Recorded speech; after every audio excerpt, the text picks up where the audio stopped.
So I've been complaining, and maybe you're tired of it, but 2021, the biggest. I think it's a profitable year for a lot of people.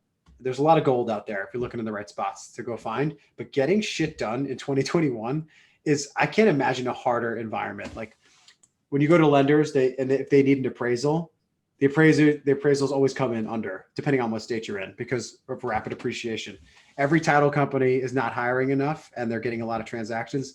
Like impossible to get them to get shit done on time. Contractors are like, oh, you have a deal? Okay, I can service it in 4 months, right? Like, because there's a shortage of contractors. So like the one theme, if anyone's listening and they're like, man, I'm stressed out right now, I guess all I'm saying is like, you're not alone. Like the entire world is cooked, and it's just hard to get shit done, like I said. I think one of the things that is interesting, and I hadn't thought about this before the call, but now that you're saying it makes me think, like, wasn't that long ago we said we're going to be Opendoor, right? We're like, hey, we're gonna beat the iBuyers. And I think we've worked really hard. I think we've gotten a lot better.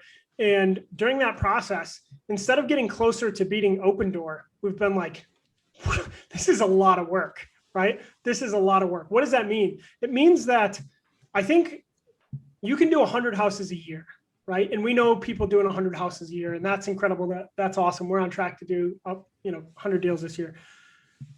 Doing 500 deals, like I've heard of people, but I don't know anyone, right? Like, is there really anyone doing 500 deals?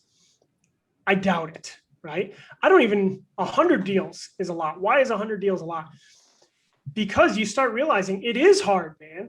Like if you do 100 flips, you got 100 contractors, right? You got 100 appraisals, you got 100 walkthroughs, you got all that stuff. So our progression has started to get to what other asset classes should we look at, right? Because the transaction, like what you're talking about is the difficulty in the transaction, right? Well, that's because our average house is a $150,000 house. What if our average asset, the average thing we were doing real estate with, was 1.5 million, right? A 10x.